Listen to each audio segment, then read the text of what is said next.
In the haze of a fevered half-sleep, I stood at the edge of the rooftop, the wind whispering secrets through the gaps in the old stone parapet, carrying the faint, metallic tang of something spilled long ago. Below, the courtyard stretched out like a forgotten dream, shadows pooling where the lights didn't reach. And there, in the quiet that pressed against my ears like unseen hands, I heard it, a soft, deliberate step behind me. Not a threat, not yet, but a presence that pulled at the threads of my unraveling mind, urging me closer to the drop. The air grew thick, the silence screaming with possibilities unspoken, and I wondered, in that suspended moment, if the fall was the only way to claim what I'd come to crave. On this channel, horror stories are told in a fully cinematic audio-first way, so you never have to look at the screen to feel the fear. You are listening to Mr. Nightfear, where the darkness doesn't end when the story does. Sometimes, the things that haunt us aren't born from the dark corners of the world, but from the quiet spaces inside our own heads, the places where ambition twists into something sharper, more insistent. It's easy to dismiss at first, that subtle itch, like a thought you can't quite shake. But give it time, let it simmer in the silence of your days, and it grows, feeding on the what-ifs and the almosts until it's all you can hear. I remember the first time I felt it, arriving at Eldridge Hall, a sprawling estate-turned academy nestled in the forgotten hills where the fog never quite lifts, the kind of place that promises excellence but delivers something else entirely, a slow unraveling that starts with a whisper and ends in echoes you can't escape. It wasn't the building itself that set my nerves on edge, though its towering spires and weathered stone carried the weight of too many untold stories. No, it was the air, thick, almost tangible, carrying a faint undercurrent that clung to your skin like damp cloth. I'd come seeking a fresh start, drawn by tales of unparalleled achievement, the sort of education that could reshape a life.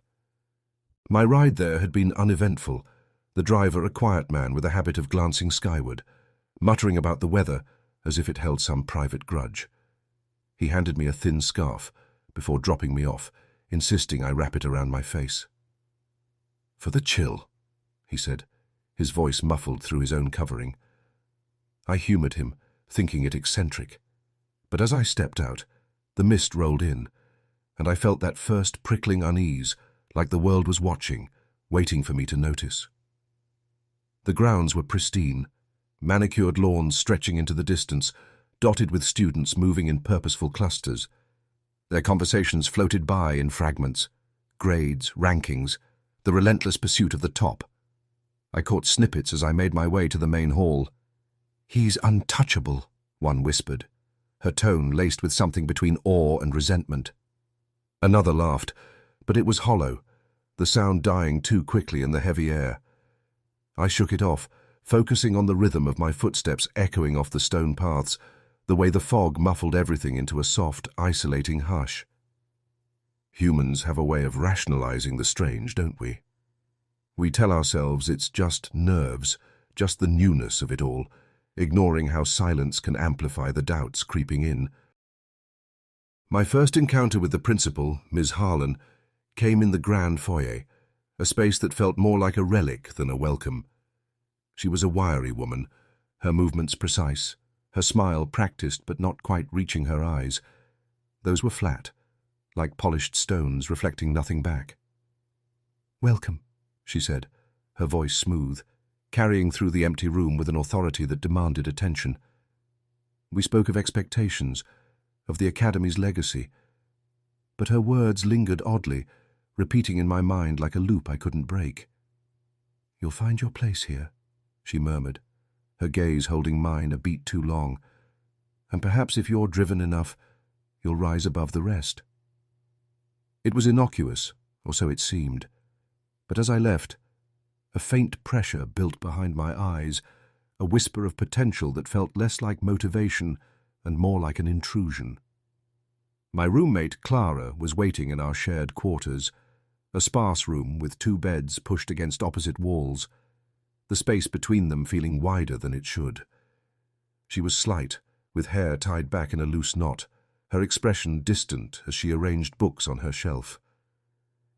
"You'll get used to it," she said without looking up, her voice flat, as if reciting lines from a script. We talked little that night, but in the pauses, I sensed her unrest.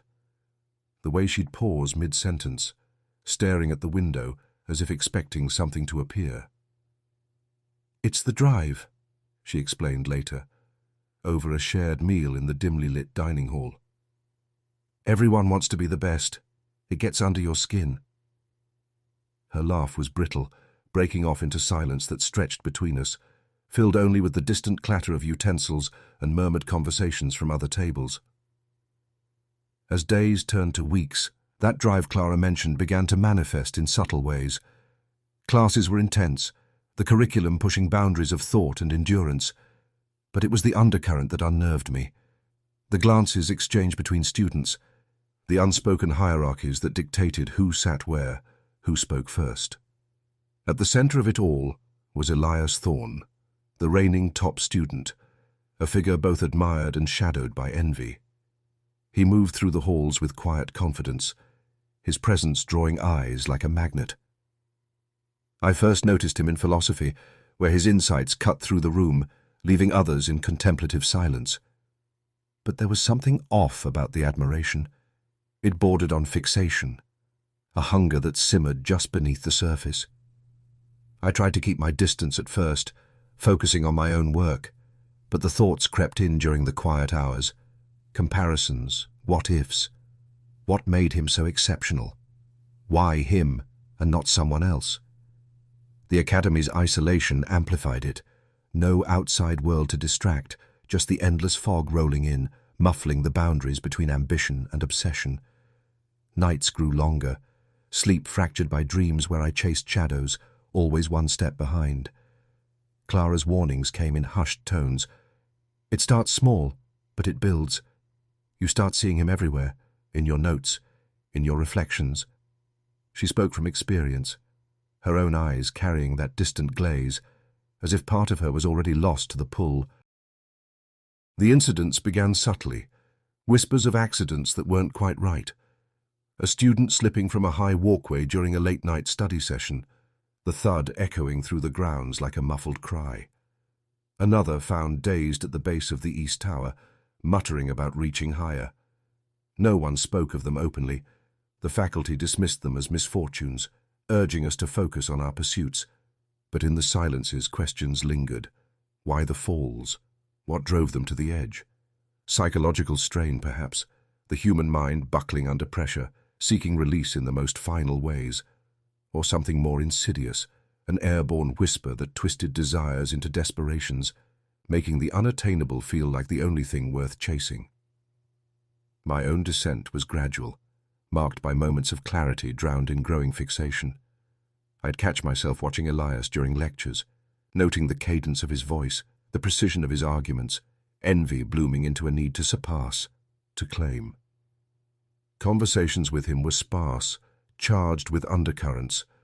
A shared glance in the library, a brief exchange over texts that left me replaying words long into the night. "You're close," he'd say with a knowing smile, but it felt like a taunt, fueling the fire.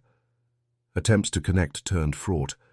Plans fell through, excuses piled up, each one widening the chasm while narrowing my world to him. Clara noticed the change, her voice soft in the dim light of our room. "It's like a fever," she confided one evening, as rain pattered against the window, a rhythmic reminder of the world beyond. "You think you can fight it, but it reshapes you." Her own struggles surfaced in quiet admissions, nights spent plotting ways to outshine, only to falter in the execution. We shared strategies at first, distractions like long walks in the fog-shrouded gardens, or immersing in unrelated books. But the pull strengthened, isolation breeding confusion, silences filled with imagined slights and unrealized potentials. The turning point came in fragments.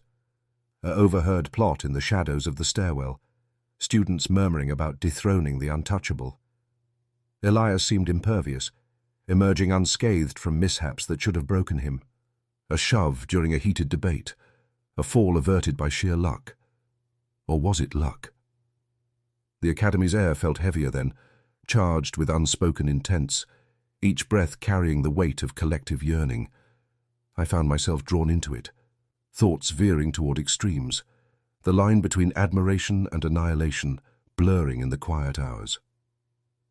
As the obsession deepened, reality frayed at the edges. Days lost coherence, marked by blackouts where I'd awaken with plans scrawled in frantic handwriting, diagrams of ascents and overtakes. Clara's presence became an anchor, then a mirror, her own mania reflecting mine, our conversations circling the same void. "What if it's not just us?" she'd whisper, her voice trembling in the dark. "What if the place itself feeds it, turning silence into something alive?" Unanswered questions piled up. Why the resilience? What hidden force sustained the hierarchy, making the top both prize and peril? In the end, it's the lingering implications that unsettle most, the way a simple drive can morph into a devouring force, leaving you questioning every ambition, every quiet urge. What happens when the pursuit isolates you so completely that the fall feels like the only ascent? And in those still moments after, when the fog clears just enough to see the edge, you have to wonder, is the drop waiting for you, or have you been leaning toward it all along? Rest easy if the silence lets you.